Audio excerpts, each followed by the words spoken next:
A war has just exploded in the Middle East, and the shockwaves are being felt all over the globe. But you know, for India, this is not some distant conflict. We're talking about nearly 10 million Indian citizens living in the region, a massive dependency on its energy. The country is right now on a razor's edge. Let's get right into how this whole crisis is unfolding.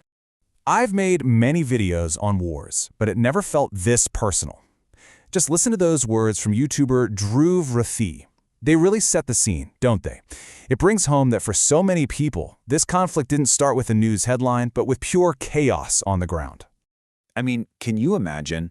You get on a flight, everything seems totally normal. But then, just 2 hours after you take off, the entire region erupts into war. And your family? Their flights were scheduled right after yours. Now they're trapped, along with 20,000 other people, as the airport just completely shuts down. That was the shocking reality for Rathi and so many others. Okay, so what started as this one person's incredibly narrow escape, well, that was just the first domino to fall. This conflict just engulfed the entire region with absolutely terrifying speed. Let's take a look at just how quickly things escalated.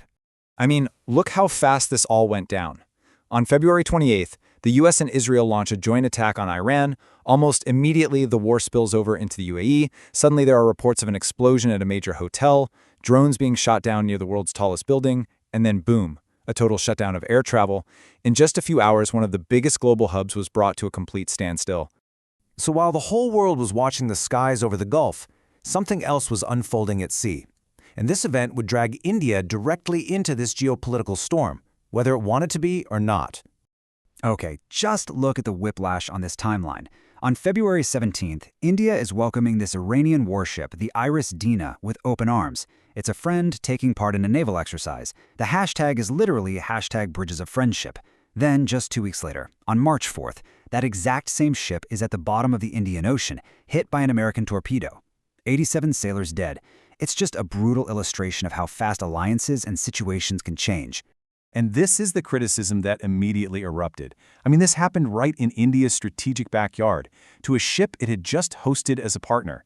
And yet, in the crucial hours and days that followed, there was just official silence. So what did the Indian government eventually say? Let's take a look at the official statement.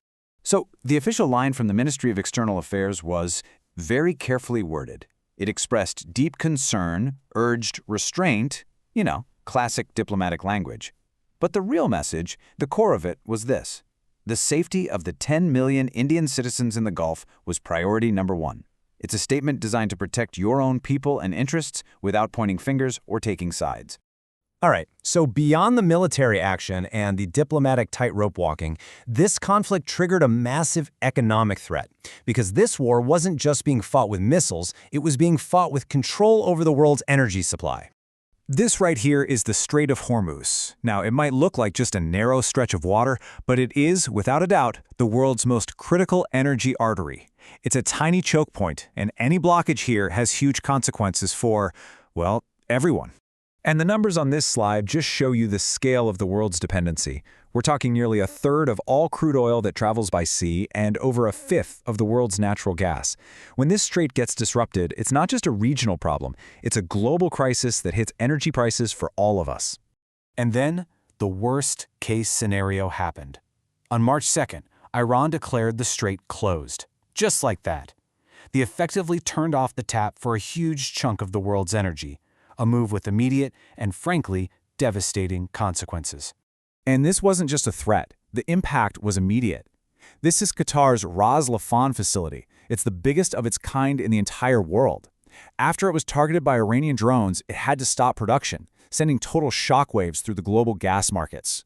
So, let's bring this all back home. What's at stake for India specifically? Well, this slide really breaks it down. First, the human cost, and it's huge. 10 million Indian citizens are right there in the middle of it. Second, the economic cost. A whopping 80% of Qatar's gas goes to Asia, and India is a major customer. And third, the massive logistical crisis. Nearly 250,000 Indians have already had to be brought home. The stakes are just immense on every single level. So you can see how this crisis has really forced India into an incredibly difficult spot. It's caught between its strategic partners, its desperate need for energy, and a growing debate about its own voice on the world stage. You see, historically, India always prided itself on having this independent foreign policy. A legacy of being a leader for developing nations, often acting as a moral voice. But the critics today, they're arguing that the silence on huge events like the sinking of the Iris Dana points to a really big shift. They're saying India is becoming a pawn, maybe even needing permission from the US to buy its own energy. And that sentiment isn't just online chatter. It was said right on the floor of India's parliament by opposition leader Rahul Gandhi. And his question really cuts to the heart of this whole national debate. In this new, polarized world, just how independent are India's decisions, really? So that's really the central question this whole crisis has forced out into the open. Is India a puppet of larger powers? Is it a strategic partner just trying to navigate a complex world? Or is it a rising power in its own right, one that's just choosing its battles very, very carefully? Right now, the answer is anything but clear. And this leaves us all with one final, crucial question. As the world gets more unstable and conflicts like this one become more common, what is the true price of silence? What is the cost of choosing not to take a stand? It's a question that India, and frankly the entire world, is going to have to answer.